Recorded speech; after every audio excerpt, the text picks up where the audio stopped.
Leah Thomas eased her car into a narrow parking space, grateful to have found a spot near the entrance of the bustling supermarket.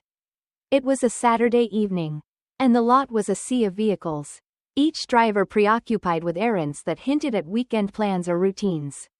For Leah, this was just another stop on her way home after a long day at work. She turned off the engine and took a moment to collect herself, brushing away the faint weariness that clung to her after her shift. The faint hum of distant chatter and the sound of shopping carts clattering on asphalt filled the air. It was ordinary, unremarkable, until the screech of tires shattered the calm. A white SUV swung into the adjacent spot, stopping so abruptly it made Leah flinch. The vehicle came to a halt mere inches from her car. She glanced up, her stomach knotting as she noticed the driver glaring at her through his open window. The man, middle-aged and red-faced, wasted no time in speaking. "That was my spot," he barked, his voice sharp with frustration. "You saw me waiting for it." Leah hesitated before responding, her voice measured and calm. "I'm sorry, sir. I didn't see anyone waiting." She gestured to the empty spot she'd parked in. "It looked open when I pulled in." Her explanation didn't seem to appease him. He slammed his car door shut and approached, his movements brisk and deliberate. Leah instinctively locked her doors, her pulse quickening. His presence loomed as he stood by her window, his expression a mixture of anger and disdain. "You people are always like this," he muttered, the words sharp enough to sting. "Thinking you can do whatever you want. No respect for anyone else." Leah's hands tightened on the steering wheel, her mind racing. She knew that phrase well. "You people." It carried a weight far heavier than the words themselves. A weight she had encountered many times before. She rolled down her window just enough to speak. "Sir," she said, her voice steady despite the tension building inside her. "I didn't mean to upset you. If I had seen you waiting, I wouldn't have taken the spot." Her sincerity was met with a scornful laugh. He leaned closer, his voice lowering but losing none of its edge. "Don't play innocent with me. You knew exactly what you were doing."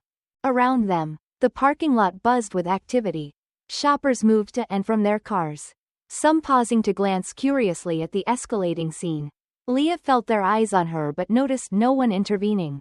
The man's accusations grew louder, his anger escalating in waves that seemed untethered to the minor inconvenience of a parking spot. Leah tried again, her tone firm but calm. "It's just a parking space. There's no need for this to get out of hand." But the man wasn't listening. His anger had found a target, and he wasn't going to let it go. He stepped closer, his finger pointing accusingly at her through the cracked window. "You people always think the world owes you something.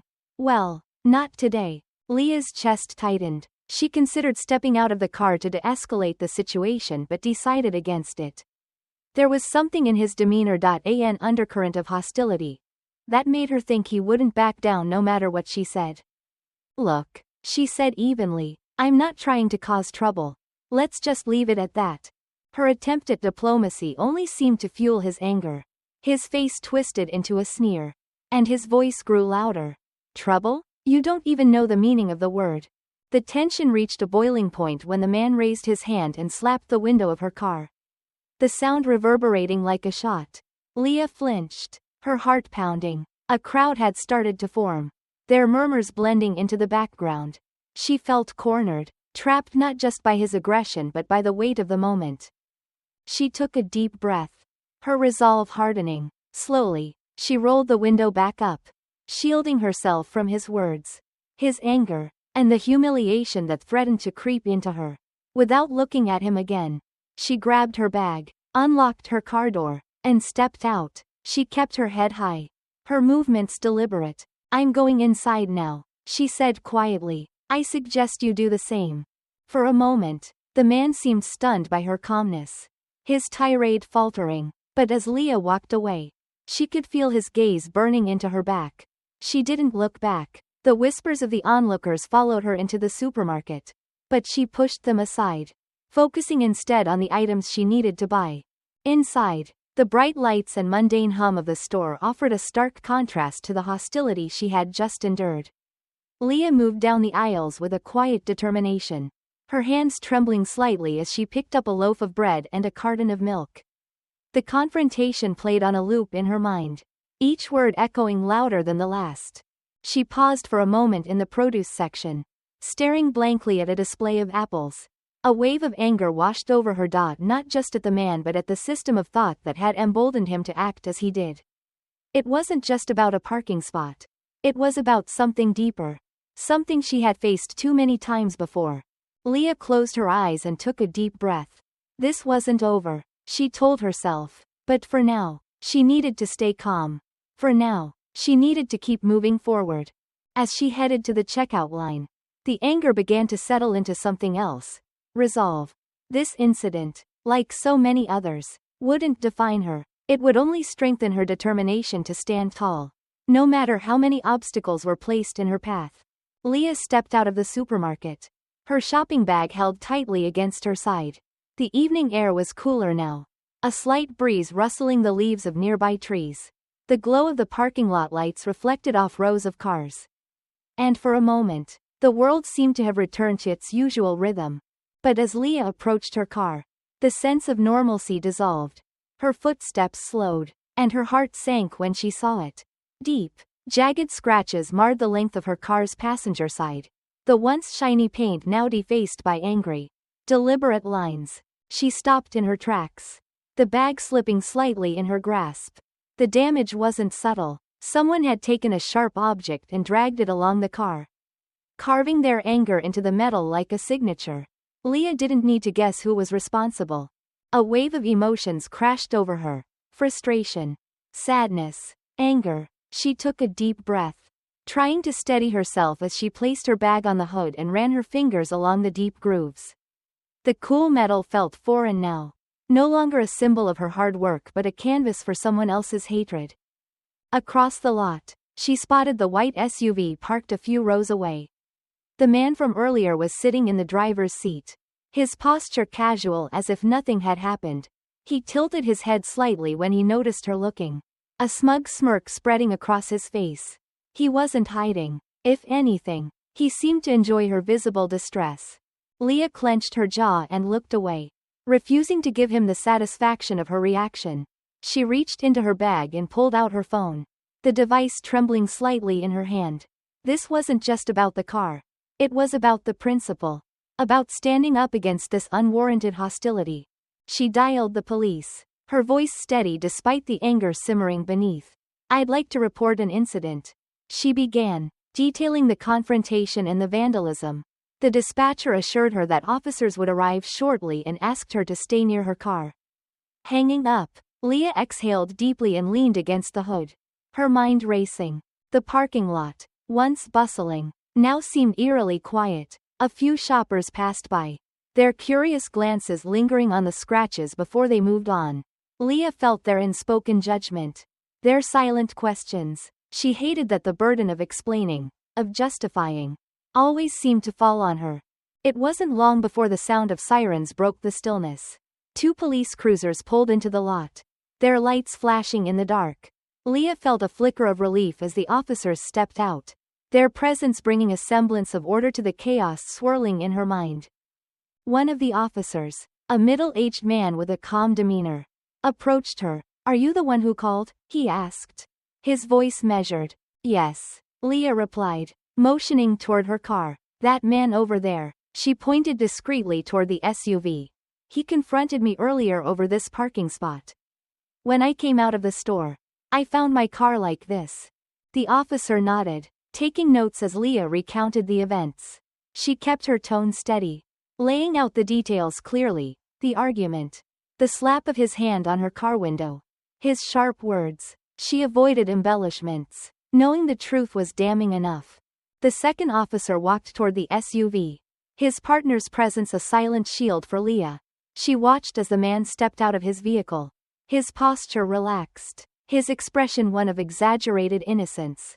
Even from a distance, Leah could hear his voice, smooth and confident, as he twisted the story in his favor. "She's the one who started it," he insisted, gesturing toward Leah. "I was just defending myself." Leah bit the inside of her cheek, forcing herself to stay calm. She knew this script all too well. He was positioning himself as the victim, counting on the weight of his words to overshadow hers. The officers exchanged a glance before turning back to Leah.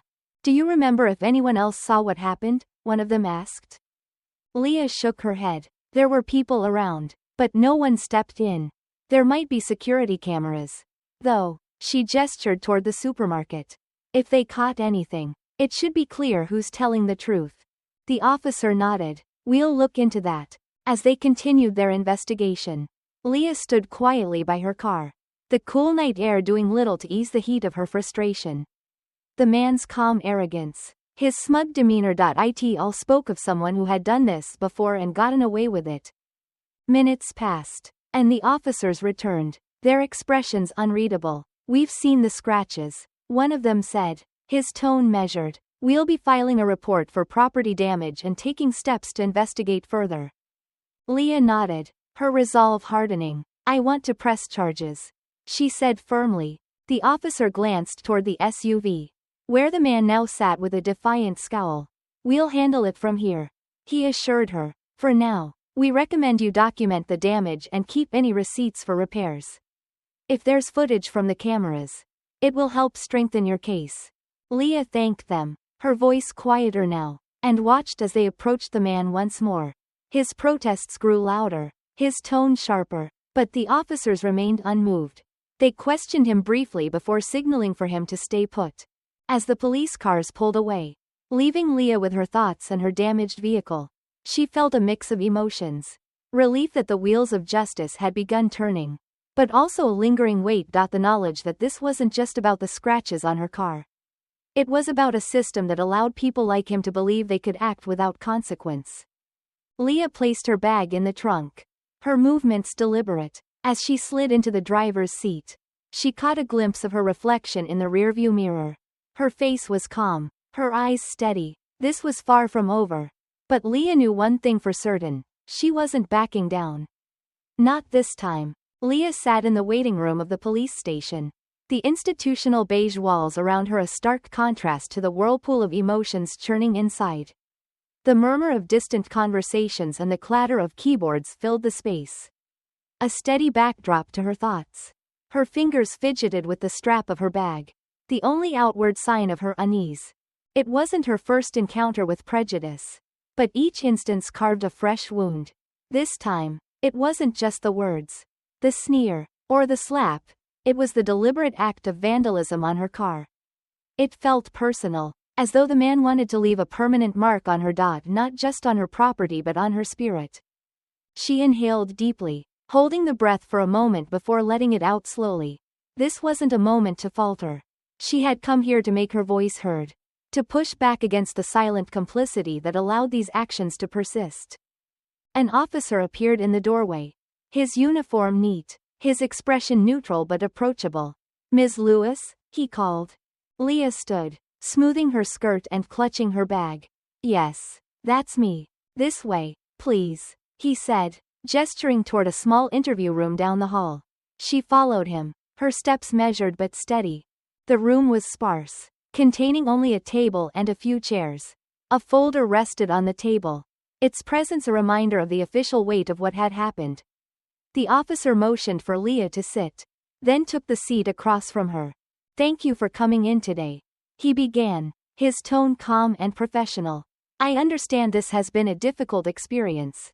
We'd like to get a full statement from you about what happened." Leah nodded, her voice steady as she began to recount the events. She started with her arrival at the supermarket parking lot, her description precise but unembellished. The officer took notes, his pen moving methodically across the page. When she reached the part where the man's words turned from anger over a parking spot to pointed, racially charged remarks, her voice faltered slightly. She paused, drawing in a breath before continuing. "He kept saying, 'You people,'" Leah explained, her tone quieter now. "It wasn't just about the parking space. It was about making me feel like I didn't belong. Like I was less than him." The officer nodded but didn't interrupt, his pen still moving. Leah felt a flicker of gratitude for his silence. It gave her space to tell her story without feeling rushed or dismissed. "And then he slapped me," she said, her hands gripping the edge of the table. It wasn't just physical, it felt calculated. Like he wanted to humiliate me. Her voice remained even, though she could feel the heat rising in her chest.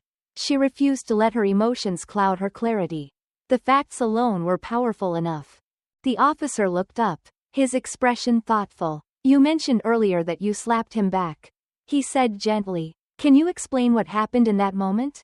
Leah met his gaze. It wasn't premeditated, she said firmly. It was instinct. He struck me, and I reacted. I didn't want to hurt him, I just wanted him to know I wasn't going to stand there and take it. The officer nodded, jotting down her words. And after that? I walked away, Leah said. I didn't want it to escalate further. But when I came back to my car. She paused, her jaw tightening. The scratches were there, deep, deliberate. I knew it was him. The officer leaned back slightly, his pen still in hand. We'll be looking into surveillance footage from the parking lot, he assured her. If the cameras captured what you've described, it will strengthen your case significantly. Leah nodded, feeling a small measure of relief. Thank you. The officer closed his notebook, folding his hands on the table. Ms. Lewis, I want to acknowledge that situations like this can be particularly difficult. It's not just about property damage or a confrontation, it's about what those actions represent. Leah felt her throat tighten but forced herself to respond. I just want to make sure this doesn't happen to someone else. She said. People like him, they think they can get away with it. The officer nodded again, his expression earnest. We'll do our part to ensure this is taken seriously. I can't promise how quickly things will move, but I can promise that your voice will be heard. As Leah left the station, the late afternoon sun casting long shadows across the pavement, she felt a mix of emotions. The officer's words had been reassuring, but they couldn't erase the frustration she felt. The sense of always having to prove herself, to justify her experiences in a world that often dismissed them. She walked to her car, the scratches on its side catching the light. They were still there, a visible reminder of the confrontation. But as she ran her fingers along the grooves, she felt a new resolve. They weren't just damage, they were evidence. A testament to her refusal to let this moment pass without accountability. Sliding into the driver's seat, Leah glanced at her reflection in the rearview mirror. Her face was calm, her gaze steady. The road ahead would be long, she knew, but she had taken the first step. This was about more than justice for herself. It was about challenging the unspoken rules that allowed people like him to believe they could act without consequence. As she started the engine, the hum of the car felt grounding. The road stretched out before her, and for the first time that day, she felt a quiet sense of determination. She wasn't just driving away from the station. She was moving forward, towards something better. The next morning, Leah received a call from the police station. The officer who had taken her statement the day before informed her that security footage from the supermarket parking lot had been retrieved. The evidence was clear, he said, and it supported her account of the incident.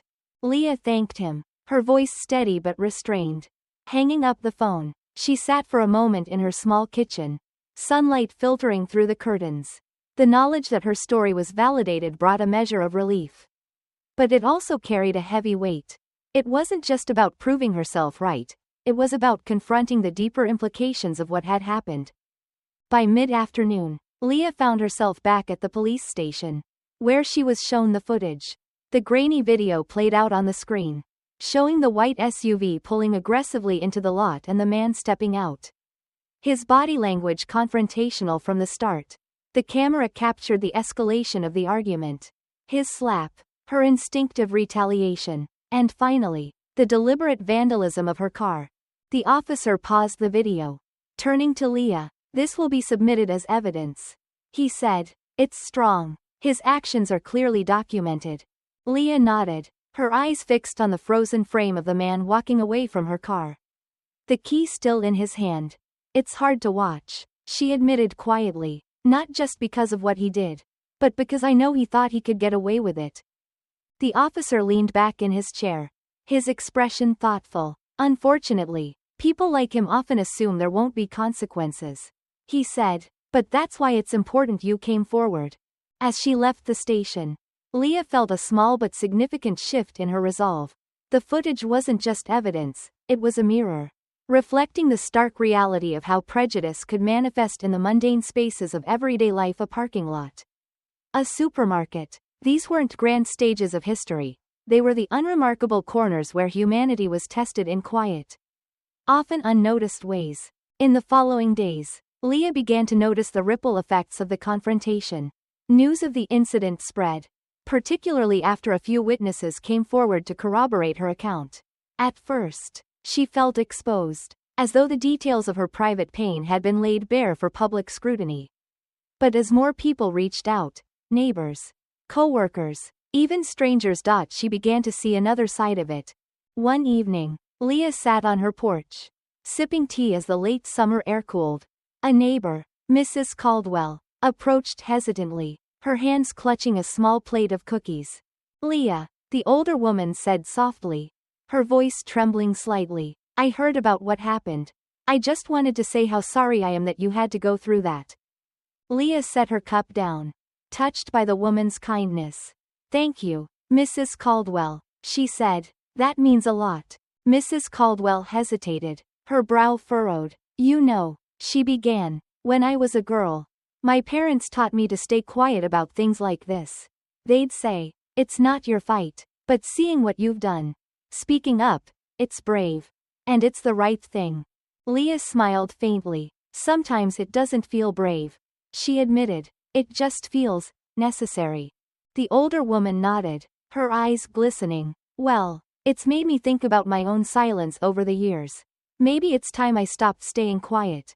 As Mrs. Caldwell walked away, Leah sat back in her chair, the plate of cookies resting on the table beside her. The conversation lingered in her mind, not because it solved anything but because it underscored how deeply rooted silence could be. Change, she realized, wasn't just about holding people like her attacker accountable. It was about challenging the quiet complicity that allowed such behavior to thrive. A week later, Leah stood in a courtroom, the pale walls and polished wood creating an air of solemnity.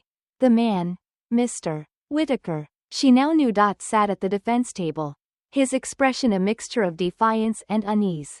His lawyer spoke with polished confidence, attempting to frame the incident as a misunderstanding fueled by frustration. Leah watched silently, her hands clasped tightly in her lap.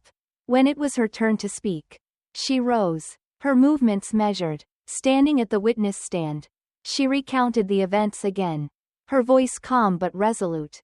"I didn't want to be here," she admitted at one point, her gaze sweeping over the jury. "But I realized that if I stayed silent, I'd be giving him permission to treat someone else the same way. This isn't just about a parking spot or a slap. It's about the belief that some people are less deserving of respect because of who they are. That belief has to be challenged.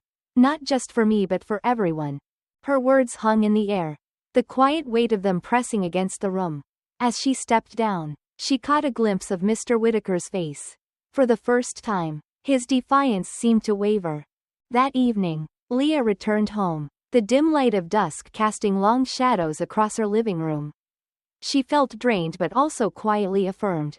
The fight wasn't over. The trial would continue, and the outcome remained uncertain. But she had stood her ground. Sitting by the window, Leah looked out at the street, where the lamplight flickered softly. She thought of Mrs. Caldwell, the officers who had listened patiently, and the witnesses who had come forward.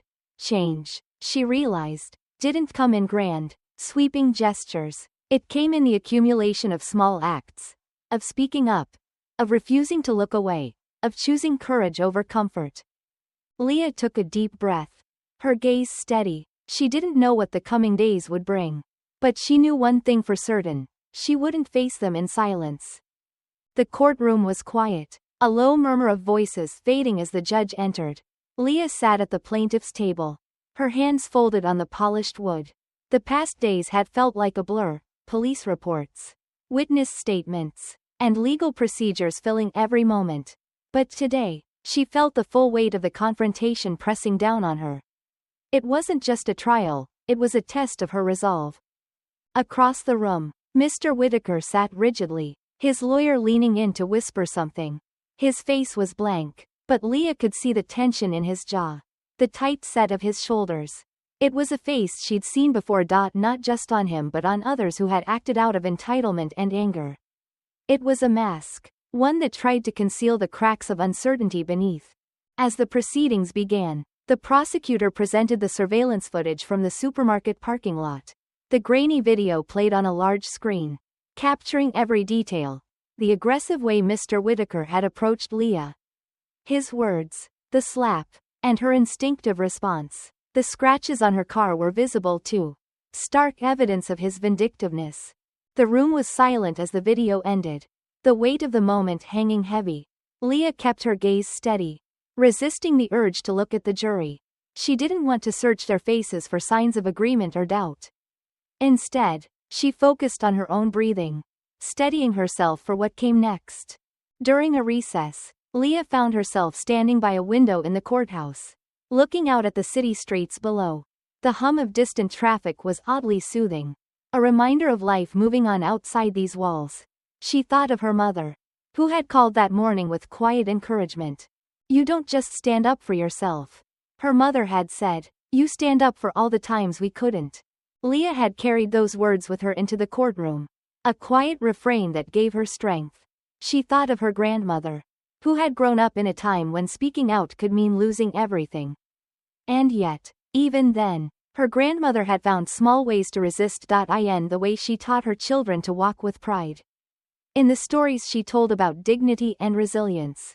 Now it was Leah's turn. Her fight wasn't just her own, it was a continuation of those who had come before her. The thought steadied her, even as the uncertainty of the trial loomed.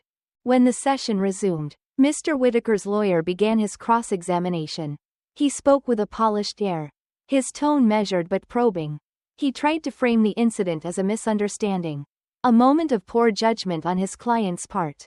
"Ms. Harris," the lawyer began, his voice calm, "would you agree that emotions can sometimes get the better of us?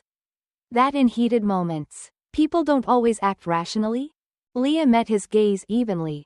"Yes," she said simply, "but emotions don't justify violence or vandalism." The lawyer pressed on, attempting to paint her as overly reactive. "You chose to respond with physical force," he said. "Couldn't you have walked away instead?" Leah paused, her heart steady. "I did try to walk away," she replied, "but he blocked my car door and wouldn't let me leave. I defended myself after he hit me. That's not overreacting, it's survival." Her voice was calm but firm, and the courtroom fell silent again.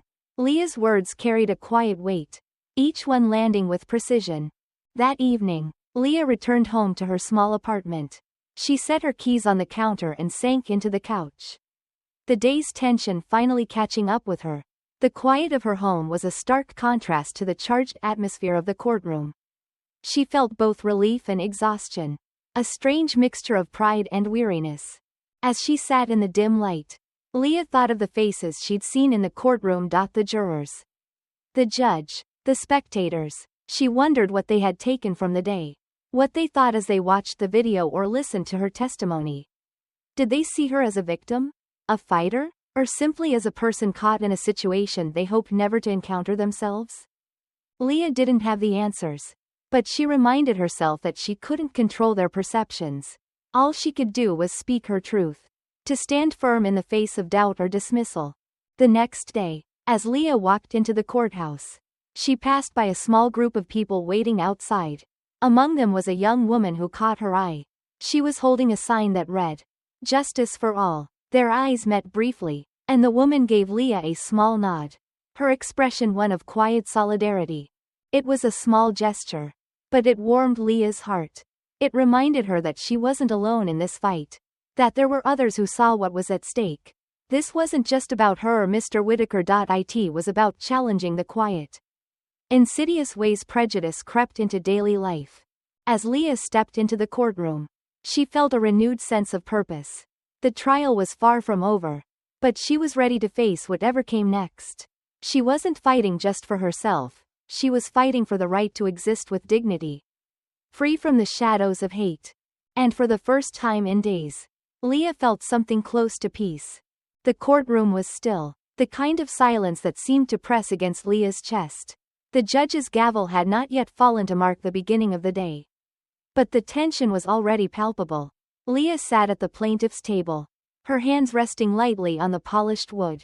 Across from her, Mr. Whitaker sat with his lawyer, his posture stiff and his expression unreadable. This wasn't the first time Leah had been in a room filled with unspoken judgments. The subtle, sideways glances, the murmurs that stopped just a moment too late. It was a script she had lived with for most of her life. But today was different. Today, she had a voice in the narrative. The prosecutor, Ms. Callahan, stood first, her voice calm yet deliberate.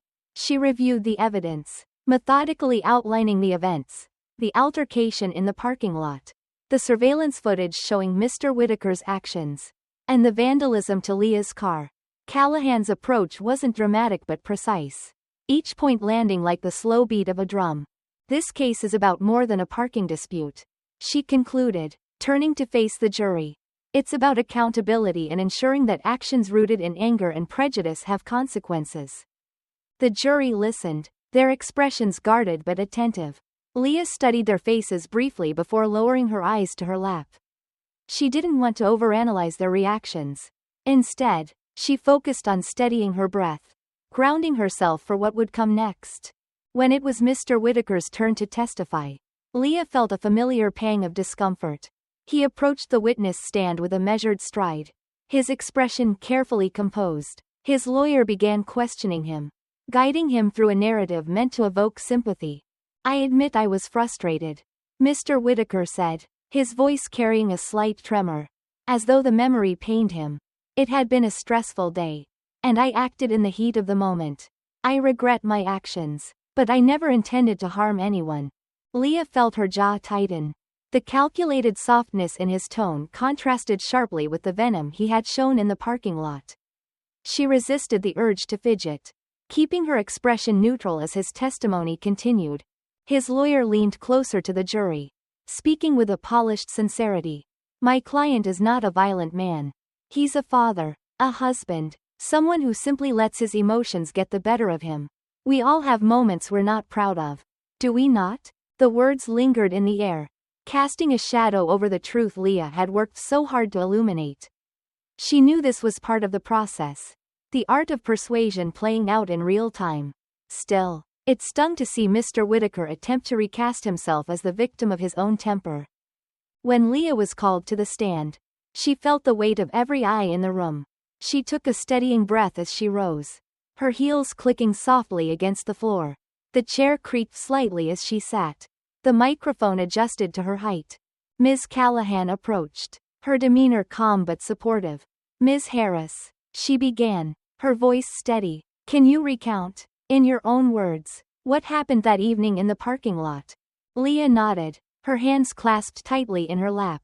She spoke slowly, choosing her words carefully. She described arriving at the supermarket, the argument over the parking space, and the escalating hostility. Her voice faltered slightly when she described the slap.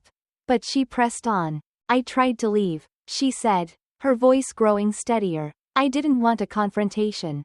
But he wouldn't let me. He stood in my way, shouting things that..." She paused, taking a deep breath. "Things that weren't just about the parking space." "What do you mean by that?" Callahan prompted gently. Leah hesitated for a moment, then met the lawyer's gaze. "He made it personal. His words weren't just angry, they were demeaning. He didn't see me as someone who could share the same space, the same dignity. That slap wasn't just physical. It was a way of putting me in my place." Her words hung in the air, the weight of them palpable. Callahan nodded, giving Leah a moment before continuing. "And when you slapped him back?" Leah straightened slightly. "It wasn't about revenge," she said firmly. "It was instinct. He crossed a line, and I couldn't just stand there and take it." When it was the defense's turn, Mr. Whitaker's lawyer took a different approach. His tone was polite but probing, his questions carefully crafted to cast doubt. "Ms. Harris," he began, "you said you felt threatened. But wasn't it possible to simply walk away? To avoid escalating the situation?" Leah met his gaze calmly. "I tried," she said, "but he wouldn't let me. He blocked my way and made it clear he wasn't going to back down." The lawyer pressed further, his voice carrying a hint of skepticism. "But by responding physically, Didn't you escalate the conflict? Leah paused, choosing her words carefully. I defended myself, she said quietly. That's not escalation, it's survival. As the day wore on, Leah felt the emotional toll of reliving the incident, of having her motives questioned and her actions dissected. By the time court adjourned, she was both physically and emotionally drained. She left the courthouse quietly, stepping into the crisp evening air. She walked slowly toward her car, her thoughts heavy. She thought of the moments in the courtroom when she doubted herself, when the defense's questions had made her wonder if she could have done something differently. But then she reminded herself of the truth. She hadn't asked for this confrontation. She hadn't chosen to be the target of Mr. Whitaker's anger and prejudice. As she unlocked her car, Leah noticed a small crowd gathered near the courthouse steps. A woman with gray hair and kind eyes approached her hesitantly. Ms. Harris, the woman said softly, her voice trembling slightly. I just wanted to say, thank you, for standing up, for not letting him get away with it. Leah blinked, surprised. She managed a small smile. Thank you, she replied, her voice quiet. The woman nodded, her expression earnest. You're fighting for more than just yourself. Don't forget that. As Leah drove home, the woman's words stayed with her. She thought of all the moments in her life when she had chosen silence over confrontation, when the weight of prejudice had felt too heavy to bear. But now, sitting behind the wheel, she felt a quiet strength growing within her. This wasn't just her fight. It was part of something much larger. And for the first time in days, Leah allowed herself to hope. The courthouse was unusually quiet that morning. Leah arrived early, her steps measured as she ascended the stone steps. The air carried a crisp chill, hinting at the change of seasons, and the faint rustle of leaves accompanied her as she entered the building. She paused in the marble foyer, glancing around at the imposing architecture. The high ceilings and echoing corridors felt both grand and indifferent, as though the building itself stood as a silent witness to countless stories like hers. Today was a pivotal day.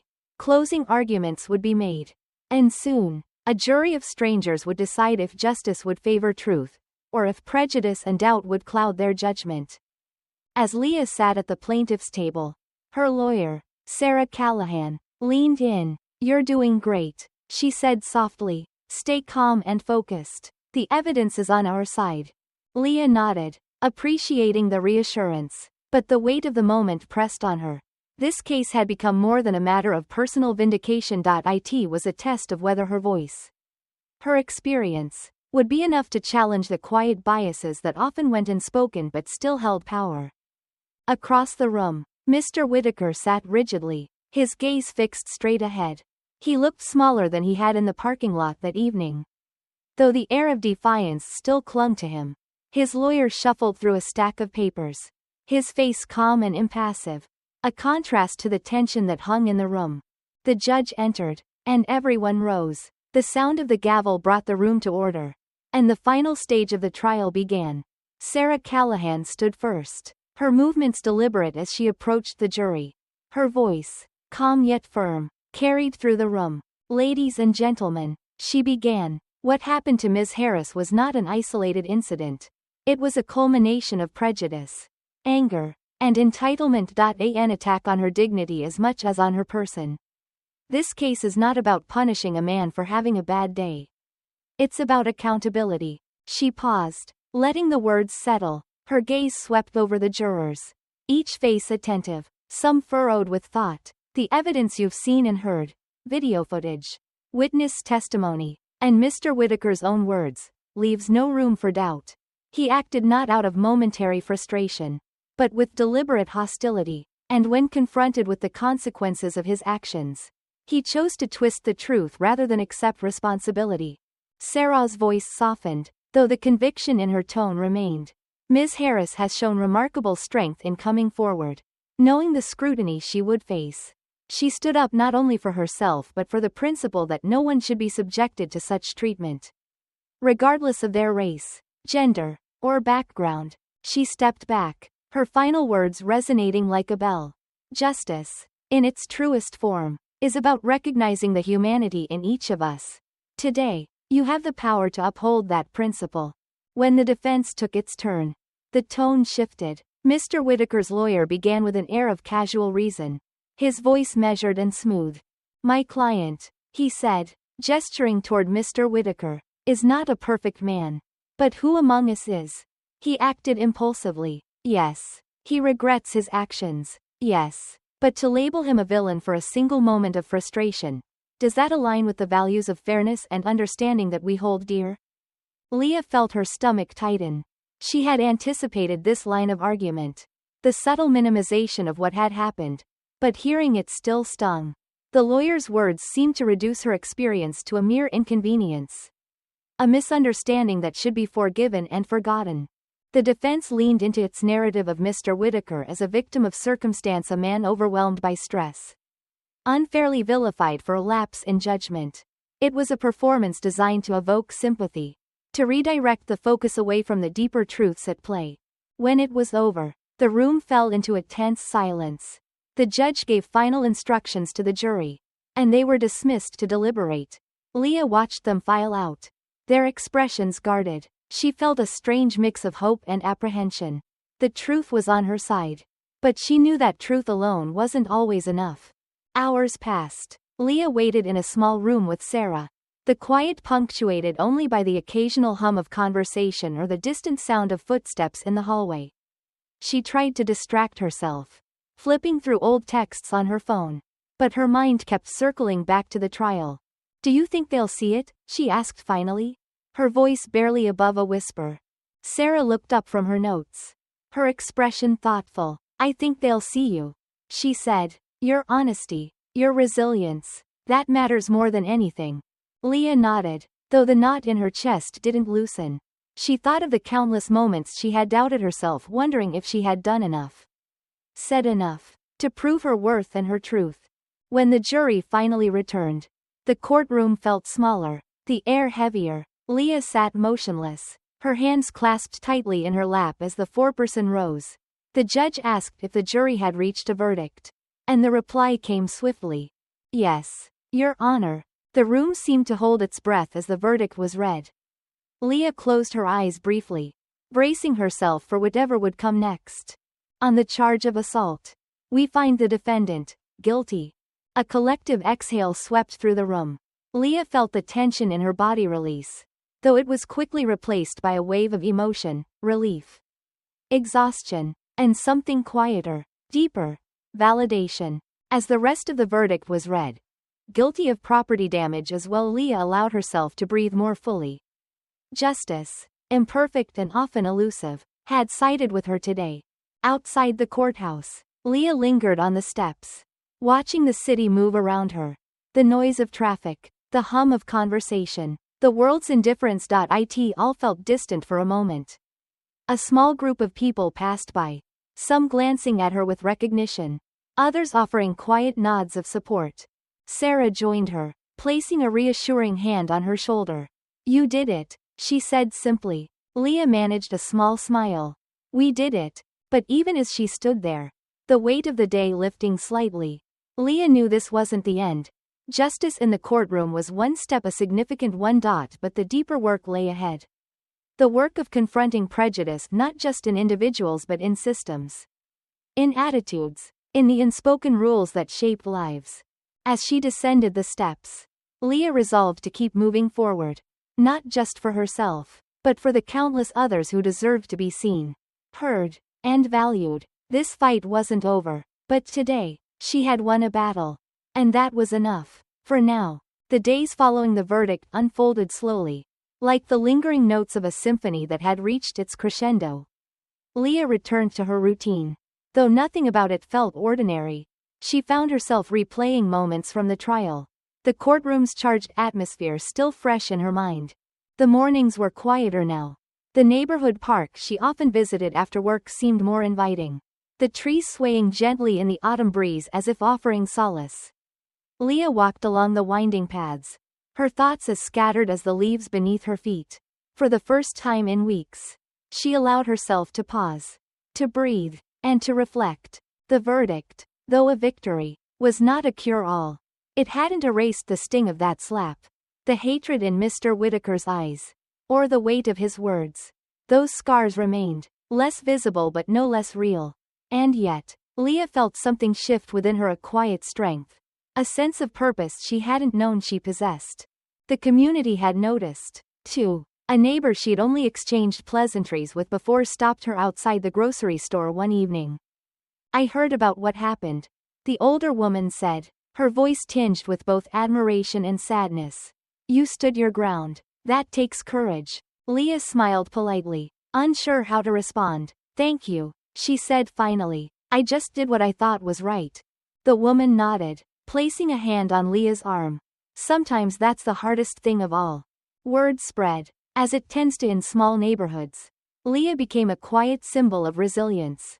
Though she hadn't sought the role, people approached her in unexpected places: a man at the bus stop, a young woman at the library. Each one shared a story of their own. Moments when they, too, had faced prejudice or injustice. Their words were laced with gratitude and hope, as though Leah's fight had given them permission to remember their own. But for Leah, the attention was bittersweet. She appreciated the support, but it also served as a reminder of how pervasive these experiences were. How many people carried similar stories in silence? One evening, Leah received a call from Sarah, her lawyer. The case was officially closed. The paperwork finalized. There would be no appeals from Mr. Whitaker. No further hearings. For the first time, the chapter felt truly complete.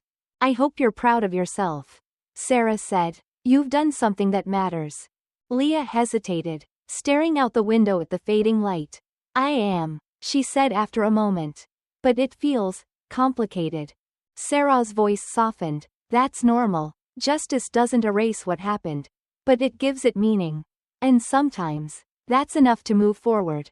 Leah began volunteering at a local advocacy group. At first, it was a quiet contribution, stuffing envelopes, organizing community events. But over time, she found herself drawn to the work. She shared her story at a panel discussion, her voice steady but reflective, and was surprised by the number of people who stayed after to thank her. One young man, barely out of his teens, approached her with wide eyes. "You made me feel less alone," he said simply. Those words stayed with her.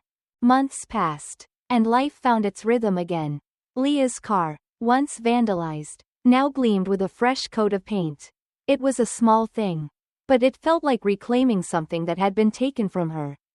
On a quiet Sunday morning, she sat at her kitchen table, pen in hand, writing thank you notes. One was for Sarah, another for the police officer who had handled her case with care. She paused before writing the last one, this one addressed to herself. It wasn't a thank you note in the traditional sense, but a reminder, a promise to continue standing up for herself, for others, and for the world she wanted to help build. One evening, while walking through the same parking lot where it all began, Leah noticed something. A man was arguing with a cashier near the store entrance, his voice raised and his tone harsh. Leah stopped, instinctively tightening her grip on her bag. But then she saw something remarkable. Another customer stepped forward, quietly but firmly intervening, standing beside the cashier and diffusing the situation. Leah didn't stay to see the outcome. She didn't need to. Instead, she walked back to her car, her heart a little lighter. Change, she realized, didn't come all at once. It came in moments like these. In the courage of ordinary people to speak up, to stand together. As she drove home, the city lights blurred into the night, their glow soft and steady. Leah felt a quiet contentment settle over her. Not because the fight was over, but because she knew she wasn't alone in it. The journey ahead was long, but she was ready, and for the first time in a long while, she felt hopeful. Not just for herself, but for everyone still waiting to be seen, to be heard, and to be believed.